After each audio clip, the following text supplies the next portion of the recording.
পরপুরুষের সঙ্গে সুখে থাকবে বলে যেই নারী 10 মাস 10 দিন গর্ভে ধরা সন্তানকে ফেলে রেখে চলে যেতে পারে, পরপুরুষের হাত ধরে সুখে থাকার জন্য নিজের সন্তানকে অস্বীকার করতে পারে, আমি মনে করি ওই ধরনের নারী মা হওয়ার যোগ্যতাই রাখে না, চরিত্রহীন নারী। এটাই প্রমাণ করে দেয় যে 10 মাস 10 দিন গর্ভে ধরলেই শুধু মা হওয়া যায় না। আমি কাউকে অসম্মান করে কথা বলছি না। তাই যদি না হতো তাহলে আশেপাশে ডাস্টবিনে অবুঝ সন্তানরা পড়ে থাকতো না। এই কাজগুলো কিন্তু করে যে তাকে জন্ম দিয়েছে, নিজের ভবিষ্যতের কথা চিন্তা করে অবুঝ সন্তানকে ফেলে রেখে যায় ডাস্টবিনে। এমন কিছু কিছু চরিত্রহীন নারী আছে যারা কিনা পরপুরুষের হাত ধরে চলে যায় সন্তানকে ফেলে, সন্তানের মায়া কাটে। একজন মার দ্বারা কখনোই এই কাজ সম্ভব না। একজন বাবার মার মধ্যে পার্থক্য কি জানেন?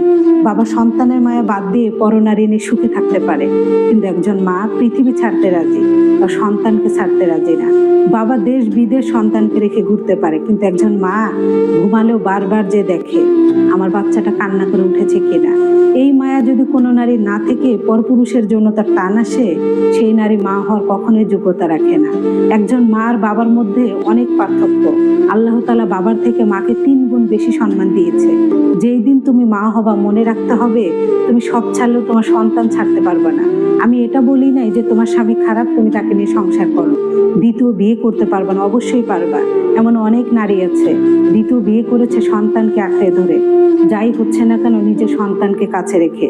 কিন্তু যেই মা ছোট্ট বাচ্চাকে অস্বীকার করে, সন্তানকে ছেড়ে পরপুরুষের হাত ধরে চলে যায় সুখের লোভে, সে কোন ধরনের মা? সে মা হতে পারে না। সে তো একজন পুরুষলোভী নারী, যে পুরুষের কাছে সুখ পাবে তার কাছে ছুটে যাবে। সন্তান তার কাছে কোনো কিছুই না।